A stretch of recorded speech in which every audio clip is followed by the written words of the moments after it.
Now today our topic is pathophysiology of the shock, right?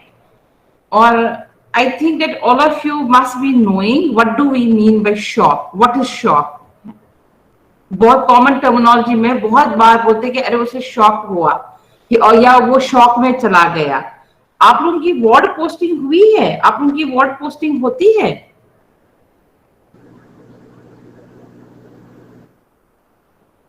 Okay Yes, ma'am.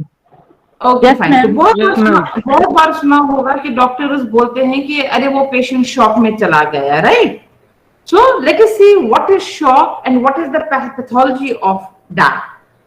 First, how do we define shock? Shock is a state characterized by what happens that there is the decreased perfusion to the body parts, and perfusion मतलब blood supply कम हो जाता है, as a result of which when there is decreased perfusion there will be decreased oxygen delivery.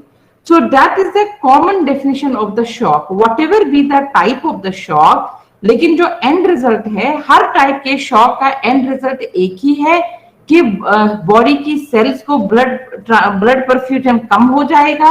जब perfusion कम हो गया तो oxygen की delivery कम हो जाएगी, ठीक है। अब हमारे जो बॉडी में शॉक को बचाता है नॉर्मली होने से, एक ब्लड प्रेशर प्रॉपर्ली मेंटेन होता है, लेकिन उस ब्लड प्रेशर को मेंटेन करने के लिए 3 पार्ट्स होते हैं, ठीक है, 3 कंपोनेंट्स होते हैं। एक होता है फ्लूइड। फ्लूइड क्या है? वो ब्लड है। पंप का काम कौन करता है? हार्ट करता है। और पाइप्स का काम कौन करता है? ब्लड वेसल्स करती हैं। तो अगर इन तीनों में किसी में भी मेजर प्रॉब्लम हो गया तो हमारी बॉडी ब्लड प्रेशर मेंटेन नहीं कर पाएगी, as a result of which at any stage the body can land up in the shock. अब नॉर्मली क्या होता है हमारी बॉडी में, जो ऑक्सीजन की सप्लाई होती है सेल्स को, वो ज्यादा होती है देन व्हाट दे नीड। जितनी उनको जरूरत है उससे ज्यादा सप्लाई रहती है। लेकिन जब कोई भी इंसान शॉक में चला जाता है तो ये बैलेंस उल्टा हो जाता है।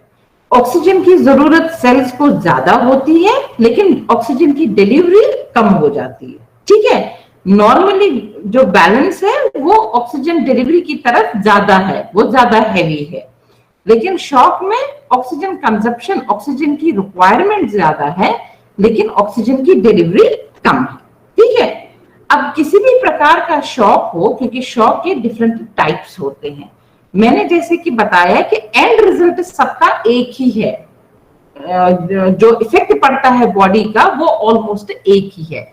Whatever be the reason of shock, whatever be the type of shock, उसका होता क्या है कि बॉडी की सेल्स को हमें इनएडुकेट परफ्यूजन होता है। परफ्यूजन मतलब जो वहां पे ब्लड सप्लाई गया वहां से फिर जो ऑक्सीजन डिलीवरी होती है, जब वो कम हो गया तो बॉडी के सेल्स के अंदर ऑक्सीजन कम हो गया, तो उस कम ऑक्सीजन के स्टेट को क्या कहते हैं? हाइपोक्सिया, ठीक है। तो जब सेल्स के अंदर हाइपोक्सिया हो गया तो हमें ऑक्सीजन किस चीज में जरूरत होती है? एरोबिक रेस्पिरेशन में जरूरत होती है, एरोबिक मेटाबॉलिज्म में जरूरत होती है। लेकिन जब ऑक्सीजन कम हो गया तो वो एरोबिक मेटाबॉलिज्म नहीं हो पाया, तो जब मेटाबॉलिज्म नहीं हो पाया, एनर्जी नहीं रिलीज हो पाई, तो that leads to the energy deficit. जब ऑक्सीजन नहीं था तो एरोबिक मेटाबॉलिज्म नहीं हुआ, लेकिन बॉडी की टेंडेंसी ये रहती है कि वो कॉम्पनसेट करता है। तो जब अगर ऑक्सीजन नहीं है, वो एरोबिक मेटाबॉलिज्म नहीं कर पा रहा है, तो वो एनएरोबिक पे चला गया, ठीक है। तो एनएरोबिक मेटाबॉलिज्म पे चला गया। तो एनारोबिक मेटाबॉलिज्म में क्या होता है कि लैक्टिक एसिड बन जाता है। तो जब लैक्टिक एसिड बन गया तो उस एसिड का पीएच हाई होता है या लो होता है? Low. Okay, anybody can respond. In last 3 minutes almost 8 to 10 people have left the meeting, so that I am noting the name of everybody. The attendance of those people will not be counted. Okay. Yes, ma'am. Yeah, 8 to 10 people have left, and I'm noting the name of everybody. So those people will not be given the attendance. Right. तो जब pH कम हो गया यानी कि acidosis हो गया, metabolic acidosis, और जब एसिडोसिस हो जाता है उसका फीचर ये होता है कि वो बॉडी की ब्लड वेसल्स को कंस्ट्रिक्ट करता है। तो जब वेजो कंस्ट्रक्शन, जिसको कहते हैं वेजो कंस्ट्रक्शन, जब वेजो कंस्ट्रक्शन हो गया उस वजह से क्या होता है, नॉर्मली क्या ब्लड सप्लाई होती है, आर्टरी से ब्लड आता है, फिर कैपिलरी से वो छोटी छोटी मतलब वो सारी सेल्स में चला जाता है, और फिर वहां पे ऑक्सीजनेशन होता है। तो जो डीऑक्सीजनेटेड ब्लड होता है वो फिर से कैपिलरी से वेन्स में चला जाता है, वेन से फिर वो वापस चला जाता है right side of the heart में। जब वेजो कंस्ट्रक्शन होता है तो ये ब्लड सप्लाई वापस वेन्स में नहीं जा पाता है। उस वजह से क्या होता है कि there is the peripheral pooling of the blood, blood जो है वो पेरिफेरी में रह गया, पेरिफेरी से उस यूज होने के बाद वो वापस हार्ट में नहीं आ पाया। ठीक है, तो एक तो ये हो जाता है मेटाबॉलिक एसिडोसिस से। और क्या हो जाता है मेटाबॉलिक एसिडोसिस से कि जो हमारी सेल की मेम्ब्रेन्स होती हैं वो डैमेज हो जाती हैं, और सेल की मेम्ब्रेन में बहुत सारी चीजें, रिसेप्टर्स होते हैं, पंप्स होते हैं, जो बहुत सारी चीजों को सेल के अंदर और सेल के बाहर कर देते हैं। As a result of which the proper this level is maintained within the cell and outside the cell. जब सेल का मेम्ब्रेन डैमेज होता है, ये जो ट्रांसपोर्ट ऑफ केमिकल्स होता है या जो भी एजेंट्स होते हैं, पोटेशियम है, सोडियम है, क्लोराइड है, इनका जो ट्रांसपोर्ट होता है into the cell and out of the cell वो हैम्पर हो जाता है। तो उस वजह से क्या है कि सेल के अंदर कैल्शियम बढ़ जाता है। जब सेल के अंदर कैल्शियम बढ़ जाता है वो अंदर बहुत सारे एंजाइम्स को एक्टिवेट करता है। तो वो उनमें से एक एंजाइम है लाइसोसोम के एंजाइम। जब लाइसोसोम के एंजाइम एक्टिवेट होते हैं तो वो ऐसे प्रोडक्ट्स बना देते हैं जो डैमेज करते हैं सेल्स को। तो यही हो जाता है कि लाइसोसोम के एंजाइम्स एक्टिवेट होते हैं, वो सेल्स को डैमेज कर लेते हैं, जिस वजह से टॉक्सिक सब्सटेंसेस एंटर हो जाते हैं सर्कुलेशन में।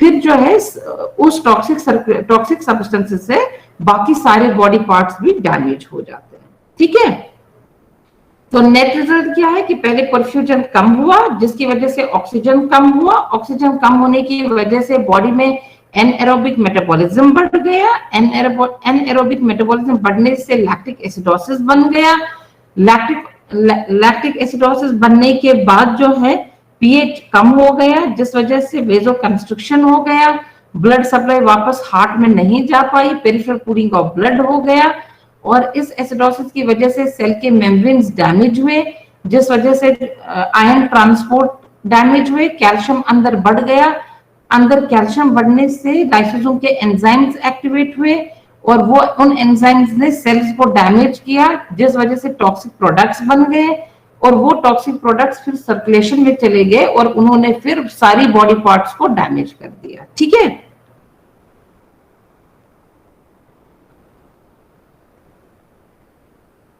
just I am noting down the name, give me 30 seconds.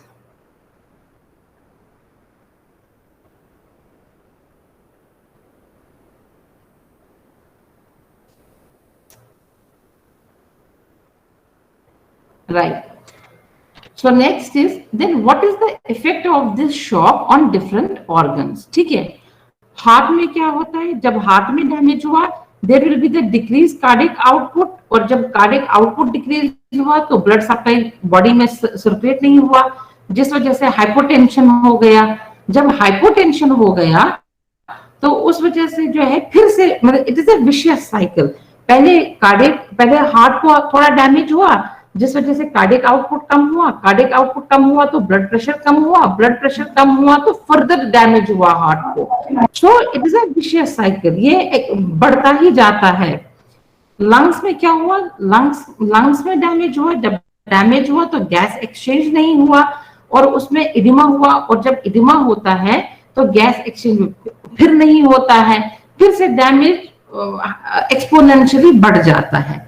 Endocrine organs में क्या होता है, जब शॉक होता है तो बॉडी सेंस करती है कि ब्लड नहीं है, तो ब्लड नहीं है, वो एडीएच हार्मोन सिक्रीट करती है। एडीएच का फुल फॉर्म क्या है? Anti diuretic hormone. इसका काम क्या होता है? ये बॉडी वाटर को एब्जॉर्ब करता है या प्रिजर्व करता है बॉडी में, ठीक है। उस वजह से रीअब्जॉर्प्शन ऑफ द वाटर हुआ, तो जब वाटर ज्यादा हम बॉडी में स्टोर हुआ तो इडिमा हो गया, सीएनएस में ब्लड सप्लाई नहीं गया, ऑक्सीजन नहीं पहुंचा, तो इंसान ड्राउजी होने लगा। अगर वो बहुत ज्यादा बढ़ गया तो इंसान फिर कोमा में भी जा सकता है। ब्लड में क्या हुआ कि कोगुलेशन प्रोफाइल एक्टिवेट हो गया, क्योंकि ब्लड वेसल्स डैमेज हो गई हैं हाइपोक्सिया से।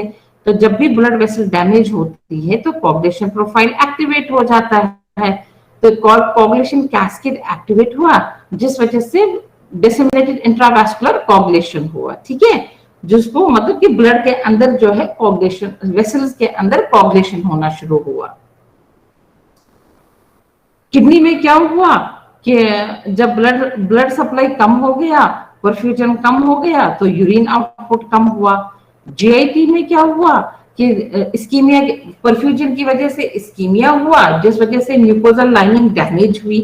तो जब म्यूकोजल लाइनिंग डैमेज हो गई तो ब्लड लॉस शुरू हुआ, तो there will be the bleeding in the GI tract. अब हम देखेंगे what are the different types of shock. So what do you know, what are the different types of shock? Suraksha Pandey, can you respond? Suraksha Pandey, if you are there, can you respond? Yes, ma'am. So what are the different types of shock? Do you know what are the different types of shock?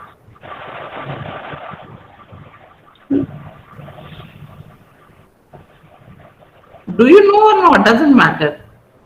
No, ma'am. Okay. Anybody else who knows that what are the different types of shock? Yes, ma'am. Yeah. What are the different? Yeah. What are the different types of shock? Cardiac shock, cardiogenic shock, obstructive shock, distributive, और less common में आ जाता है neurogenic and anaphylactic. Okay, good. Akansha.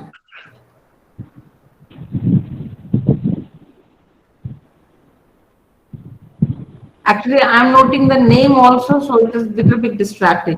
Anyways, the different types of shock, or we can have the hypovolemic shock, we can have cardiogenic shock, metabolic shock, obstructive shock, or distributive shock. Okay, anaphylactic shock is actually falls in one of them. So, hypovolemic shock. What is hypovolemic shock? If we see this. Let us go to this. Hypovolemic shock, there is the blood loss. Now that blood loss can be because of the trauma, because of trauma there is hemorrhage, so that can lead to the blood loss. Then there can be also the plasma or body water loss, which can happen in burns. For example, a patient has 70% burn, 80% burn. There is an immense water loss. बहुत ज़्यादा water loss हो जाता है, so that can lead to the hypovolemic shock. Then अच्छा, electrolyte imbalance हो गया। Suppose constantly छोटे बच्चे होते हैं, उनको बहुत ज्यादा डायरिया हुआ, बहुत ज्यादा वॉमिटिंग हुई या डिहाइड्रेशन हुआ। इसीलिए कहते हैं कि जब इन्फेंट्स होते हैं, छोटे बच्चे होते हैं, जब उनको डायरिया होता है, वॉमिटिंग होती है, तो इट इज वेरी इंपॉर्टेंट कि हम उनको फ्लूइड पिलाते रहें, ओआरएस पिलाते रहें। अगर बहुत ज्यादा हो रहा है तो उनको आईवी फ्लूइड चढ़ाते रहें, क्योंकि उनमें हाइपोवोलेमिक शॉक होता है। हाइपोवोलेमिक शॉक में कहानी क्या हो जाती है? मैंने पहले ही बोला कि ब्लड प्रेशर मेंटेन करने के लिए 3 चीजों की जरूरत है। एक पंप की जरूरत है, एक फ्लूइड की जरूरत है, एक वेसल्स ठीक होनी चाहिए। तो हाइपोवोलेमिक शॉक में फ्लूइड ही कम हो गया, ब्लड ही कम हो गया, इसीलिए कार्डियक आउटपुट कम हो गया। कार्डियोजेनिक शॉक में क्या होता है कि हार्ट में प्रॉब्लम है। अब वो किसी भी तरह की हो सकती है। For example valvular heart disease है, जो हार्ट में वाल्व्स है उनमें कोई प्रॉब्लम है, या किसी को मायोकार्डियल इंफेक्शन हो गया तो हार्ट की मसल डैमेज हो गई। तो जब हार्ट की मसल डैमेज हो गई तो वो कॉन्ट्रैक्ट नहीं कर पाई तो ब्लड सप्लाई नहीं भेज पाई। कार्डियक एरिथमियाज है, एरिथमियाज मतलब इरेगुलर हार्ट बीट हो गया। अब इरेगुलर हार्ट बीटिंग से क्या हो गया, nature has made the rhythm of heart in such a way कि जब वो डायस्टोल होता है, डायस्टोल थोड़ा लंबा होता है ताकि टाइम मिले हार्ट को कि वो फिल हो जाए ब्लड से। फिर जब वो फिल हो जाता है वो सिस्टोल में चला जाता है, तो हार्ट कंट्रैक्ट करता है, जो उसके अंदर ब्लड होता है वो पूरी बॉडी को सर्कुलेट करता है। लेकिन अगर कार्डियक एरिथमियाज है तो ये रिदम डिस्टॉर्ट हो गया। हो क्या गया कि डायस्टोल बहुत देर तक रह ही नहीं रहा है, डायस्टोल बहुत जल्दी खत्म हो रहा है, तो ब्लड आ ही नहीं पा रहा है हार्ट के अंदर। तो जब ब्लड आ ही नहीं पा रहा है तो वो सर्कुलेट भी नहीं कर पाएगा। So that can be reason of the cardiogenic shock. इसी तरह कार्डियक मायोपैथीज होती है। कार्डियोमायोपैथीज में क्या होती है कि हार्ट की मसल्स डैमेज हो जाती है, चाहे उसमें कोई डिपोजिशन हुआ, तो बहुत सारे रीजंस होते हैं हार्ट की मसल्स डैमेज होने के लिए। तो अगर हार्ट की मसल्स डैमेज हुई तो फिर वह काम नहीं करेगा, तो लो कार्डियक आउटपुट हो जाएगा। तो क्या है, वाल्व में डिजीज हो सकता है, मायोकार्डिक इंफार्क्शन हो सकता है, मसल्स में प्रॉब्लम हो सकती है, या इरिथमिया हार्ट की रिदम में प्रॉब्लम हो सकती है। Then neurogenic shock. Neurogenic shock के रीजन क्या हो सकते हैं कि पेशेंट को पैराप्लेजिया हो गया, क्वाड्रिप्लेजिया हो गया, मतलब हाथ का चलने बंद हो गए, या स्पाइनल कॉर्ड में ट्रॉमा हो गया, स्पाइनल एनेस्थीसिया दे दिया गया था उसे। तो इन सब चीजों की वजह क्या है कि जो हमारा सिंपैथेटिक और पैरासिम्पैथेटिक सप्लाई है उसका एक बैलेंस है। इस सिंपैथेटिक सिस्टम से हमारी ब्लड वेसल्स का टोन मेंटेन रहता है, तो जब टोन मेंटेन रहता है तो उसके थ्रू ब्लड आराम से चला जाता है। अगर पैरासिम्पैथेटिक सप्लाई ज्यादा एक्टिवेट होता है तो वो वेसल्स का टोन ढीला पड़ जाता है, उस वजह से वो ब्लड को आगे नहीं भेज पाता है। ठीक है, तो उस वजह से क्या होता है, पेरिफेरल पूलिंग ऑफ ब्लड हो जाता है। Then we have anaphylactic shock. Anaphylactic shock जो है it is a sort of an allergic response. ठीक है, किसी भी चीज से एलर्जी हो गई जिस वजह से इन्फ्लेमेटरी मीडिएटर्स रिलीज हो जाते हैं और वो ब्लड वेसल्स को डायलेट कर देता है, that is the anaphylactic shock ना। Anaphylactic shock is an emergency. Emergency मतलब आप बिल्कुल the patient can die in minutes. Okay, so whenever you diagnose that this is the anaphylactic shock, आपको उसको अर्जेंटली इमरजेंसी में भेजना चाहिए। Then septic shock. Septic shock जो है वो इन्फेक्शन की वजह से होता है, gram positive bacteria, gram negative bacteria, fungi जो है, या किसी मतलब इन्फेक्टिव एजेंट से होता है।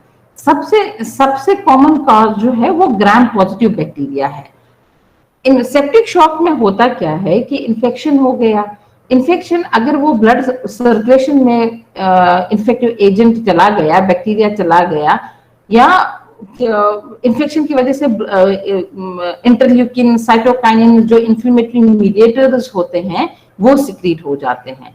जब वो सिक्रीट हो जाते हैं तो वो ब्लड वेसल्स को अंदर जो एंडोथेलियम लाइनिंग होती है उसको डैमेज कर देती हैं। जब वो डैमेज हो जाती हैं तो वेजोडाइलेशन हो जाता है। जब वेजोडाइलेशन हो गया तो जो ब्लड है वो वेसल्स से बाहर निकलना शुरू हो जाता है, वो इंटरस्टिशियम में आ जाता है, ब्लड वेसल्स में नहीं रहता है, इंटरस्टिशियम में आ जाता है।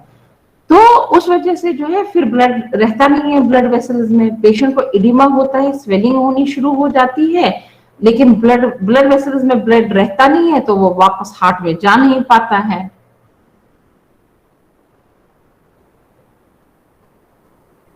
ओके, तो हमारे अब कितने शॉक देखे हमने? ओके, अब कितने शॉक हमने देखे कि am I clear now? Somebody said that my voice is not clear. So is my voice clear now? Ma'am. Yes, ma'am. Yes, ma'am. Yes, sir.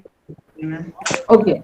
So the different types of shocks are cardiogenic shock, hypovolemic shock, neurogenic shock, septic shock, and also one of the type is anaphylactic shock. So we will see what happens, what is the pathophysiology of the cardiogenic shock. Okay, हमने reason enumerate किए, बस ये flow chart है जिससे तुम लोगों को समझ में आएगा।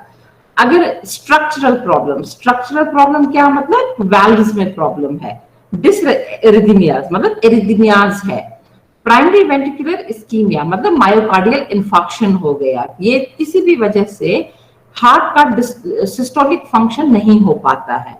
जब सिस्टोल अच्छा नहीं हो पाता है तो ब्लड सप्लाई सर्कुलेशन में नहीं जाता है। जब ब्लड सर्कुलेशन नहीं गया, ब्लड बाहर नहीं गया, तो उस वजह से कार्डियक आउटपुट कम हो गया। कार्डियक आउटपुट कम हो गया तो पेरिफेरी में ब्लड सप्लाई कम हो गया, ब्लड सप्लाई कम हो गया तो ऑक्सीजन सप्लाई कम हो गया, ऑक्सीजन सप्लाई कम हो गया तो परफ्यूजन कम हो गया। फिर जैसे कि बताया कि परफ्यूजन के बाद सबके सेम प्रोसेस है, परफ्यूजन कम हो गया, एनएरोबिक सर्कुलेशन हो गया, सॉरी एनएरोबिक मेटाबॉलिज्म शुरू हो गया, लैक्टिक एसिड बन गया, पीएच कम हो गया, तो सेल के अंदर मेम्ब्रेन्स डैमेज हो गए, सेल के अंदर कैल्शियम जमा हो गया, कैल्शियम की वजह से एंजाइम्स एक्टिवेट हुए, उन एंजाइम्स ने बाकी सेल्स को डैमेज कर दिया, फिर वही हो जाता है।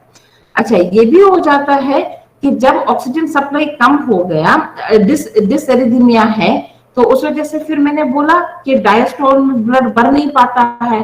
तो जब डायस्टोल में ब्लड भर नहीं पाता है तो हार्ट में ब्लड किस चेंबर में आता है? राइट चेंबर में आता है। ठीक, कहां से आता है? लंग्स से आता है। जब डायस्टोल में हार्ट भर नहीं पाया तो ब्लड लंग्स में जमा हो जाता है। तो जब ब्लड लंग्स में जमा हो जाता है तो फिर आगे का उधर ऑक्सीजनेशन हो नहीं पाता है, तो पल्मोनरी एडिमा हो जाता है, उस वजह से ऑक्सीजनेशन हो नहीं पाता है। तो this is all the vicious cycle. अब हाइपोवोलेमिक शॉक में क्या है? Somebody is asking to describe the neurogenic shock. We are coming to the pathophysiology of the neurogenic shock.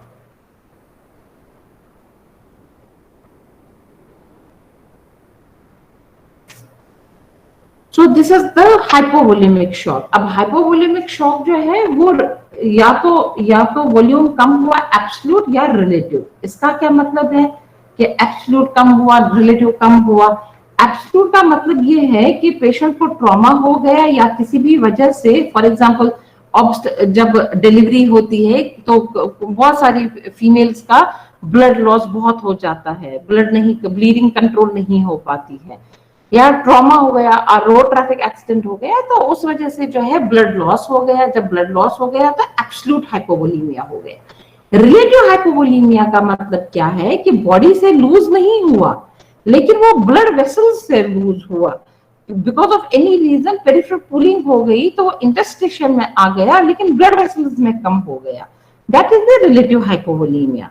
Now whether it is relative hypovolemia or it is absolute hypovolemia, उससे circulating volume कम हो गया। जब circulating volume कम हो गया तो venous return कम हो गया। तो जब वीनस रिटर्न कम हो गया तो ऑब्वियसली कार्डियक आउटपुट कम हो जाएगा, क्योंकि हार्ट तो वही बाहर भेजेगा ना जो उसके अंदर आया।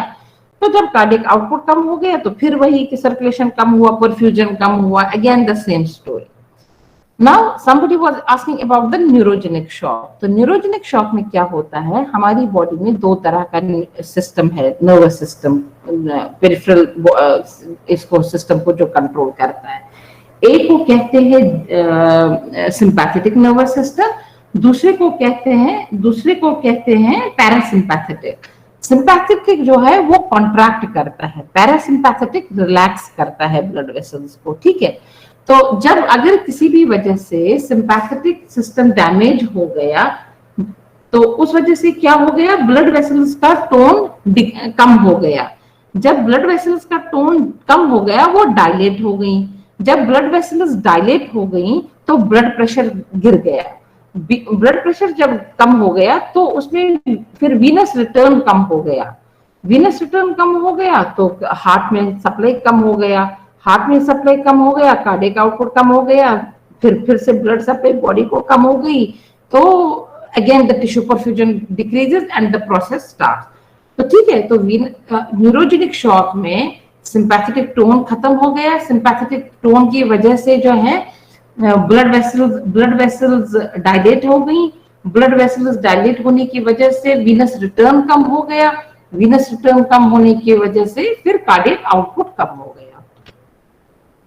Now septic shock, okay? तो septic shock क्या है? Because of any organism, जो सबसे कॉमन septic shock कराते हैं वो ग्राम पॉजिटिव बैक्टीरिया होते हैं। ठीक है, तो because of those organisms there is an endothelial damage. तो जब एंडोथेलियल डैमेज होता है उस वजह से फिर अगर तुम लोगों को इन्फ्लेमेशन का चैप्टर पढ़ाया गया होगा उसमें बताया गया होगा कि एंडोथेलियल डैमेज जब हो जाता है तो उसमें फिर बहुत सारे केमिकल मीडिएटर्स ऑफ इन्फ्लेमेशन वो रिलीज हो जाते हैं. For example tumour necrosis factor, interleukin, pro inflammatory, जो इन्फ्लेमेटरी मीडिएटर्स होते हैं वो रिलीज हो जाते हैं. जो ये इन्फ्लेमेटरी मीडिएटर्स होते हैं अब ये मल्टीपल इन पे आर्म्स पे काम करते हैं. लाइक ये हार्ट की फंक्शन को कम भी कर लेते हैं. इससे पेरिफेरल वेजोडाइलेशन भी होता है. जब ये इन्फ्लेमेटरी मीडिएटर्स रिलीज हो जाते हैं वेसल्स डैमेज हो जाती हैं जिस वजह से there is an increase in the capillary membrane permeability. अच्छा, जब वेसल्स एक्टिवेट हो जाती हैं, यू शुड रिमेंबर जब वेसल्स डैमेज हो जाती हैं तो कोगुलेशन कैस्केड एक्टिवेट हो जाता है. तो क्योंकि तभी सपोज चोट लगती है तो ब्लीडिंग रुक जाती है ना कुछ मिनट बाद. तो वो यही होता है कि जब वेसल्स डैमेज हो जाती हैं तो कोगुलेशन कैस्केड एक्टिवेट हो जाता है. तो जब वो एक्टिवेट हो गया ब्लड वेसल्स के अंदर थ्रोम्बे बनने शुरू हो गए. तो इन सब की वजह से ब्लड जो हमारे पास टोटल ब्लड है उसका मैल डिस्ट्रीब्यूशन होता है. मतलब वो पेरिफेरी में ज्यादा जाता है, इंटरस्टिशियम में ज्यादा जाता है, वेसल्स में कम रहता है. फिर जब वेसल्स में कम रहता है तो कार्डियक सप्लाई कम हो जाता है. अब है स्टेजेस ऑफ शॉक. ठीक है, शॉक के मेन 3 स्टेज हैं, non progressive stage, progressive stage, irreversible stage. Non progressive stage में क्या होता है कि पेशेंट शॉक में जा रहा है लेकिन बॉडी का एक the nature has its own ability to compensate. तो वो कॉम्पनसेट करने की कोशिश करती है. इसीलिए फॉर एग्जांपल अगर नॉर्मली क्या बोला जाता है कि शॉक में बीपी कम हो जाता है, शॉक में पल्स कम हो जाता है. ठीक है, लेकिन इनिशियल स्टेज में पल्स कम जरूरी नहीं होता है कि हो जाएगा क्योंकि वो कॉम्पनसेट कर रहा होता है, तेज तेज हार्ट बीट कर रहा होता है. तो पल्स जो है वो फास्ट हो सकती है लेकिन फास्ट होती है लेकिन वो वीक होती है. सो मतलब बॉडी वेज ऑफ कंस्ट्रक्शन हो जाता है. पहले बॉडी कोशिश करती है कि वो कॉम्पनसेट कर ले और शॉक को आगे जाने से बचा ले. That is non progressive stage. लेकिन अगर जो भी रीजन शॉक का रहा अगर आपने उसको रिमूव नहीं किया, वो उधर ही रहा, वो बॉडी को डैमेज करता रहा, तो नॉन प्रोग्रेसिव स्टेज से फिर वो प्रोग्रेसिव स्टेज में चला जाता है. प्रोग्रेसिव स्टेज में क्या हुआ कि अब वो बॉडी नहीं कॉम्पनसेट कर पा रही है तो सेल्स में टिश्यू परफ्यूजन कम हो गया. फिर वही जब टिश्यू परफ्यूजन कम हो गया तो जो प्रोसेस शुरू होता है वो शुरू होने लगा. लेकिन इस मोमेंट पे भी अगर आप जो मेन रीजन है शॉक का, चाहे इन्फेक्शन है, चाहे वॉल्यूम लॉस है, चाहे हार्ट डिसफंक्शन है, अगर आप वो ठीक कर लेते हो तो पेशेंट रिवाइव करेगा. लेकिन अगर आपने इस वक्त नहीं उस एजेंट को रिमूव किया, now the patient will go into the irreversible stage.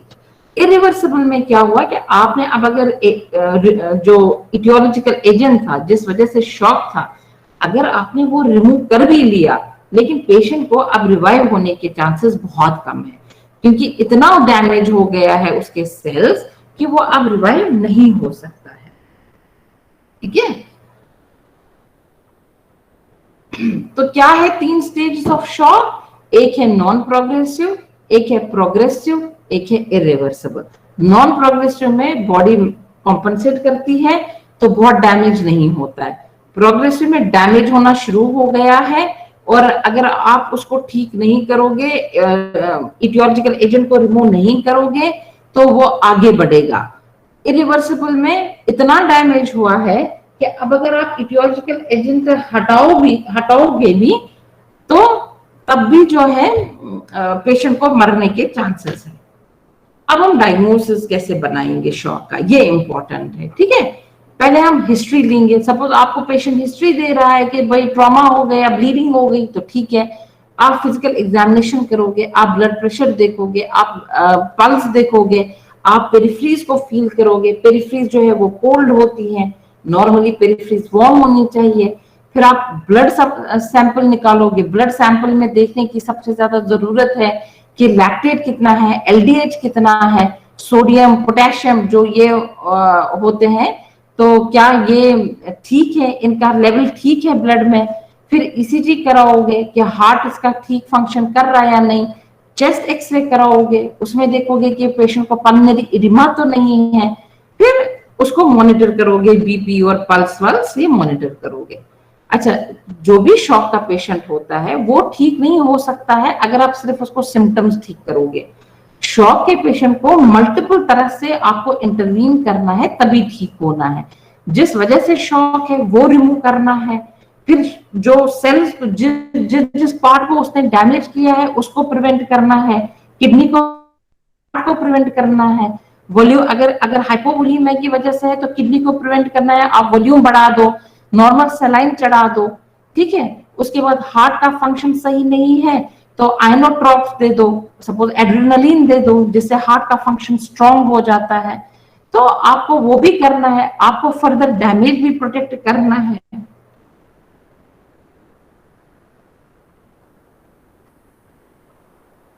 ठीक है।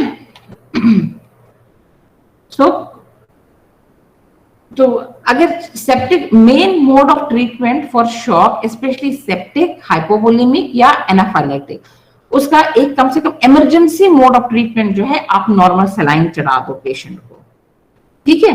अब ये देखो, ये जो है ये लंग है, तो इसमें ये जो जमा हो गया है ना, ये फ्लूइड जमा हो गया है, so this is pulmonary oedema. ये इसी तरह किडनी है, किडनी में अगर आप देखोगे यहाँ पे ये नॉर्मल ट्यूब्यूल है, ब्लू ब्लू न्यूक्लियस दिख रहे हैं, लेकिन यहाँ पे ये वाले सेल्स जो है ये डैमेज हो गई है, इनका नेक्रोसिस हो गया है। That is it, thank you.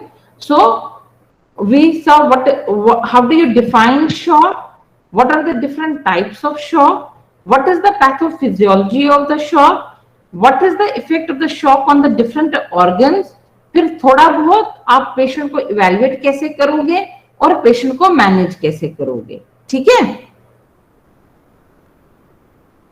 So I will stop the lecture, I have a meeting, so I have to rush, okay, thank you।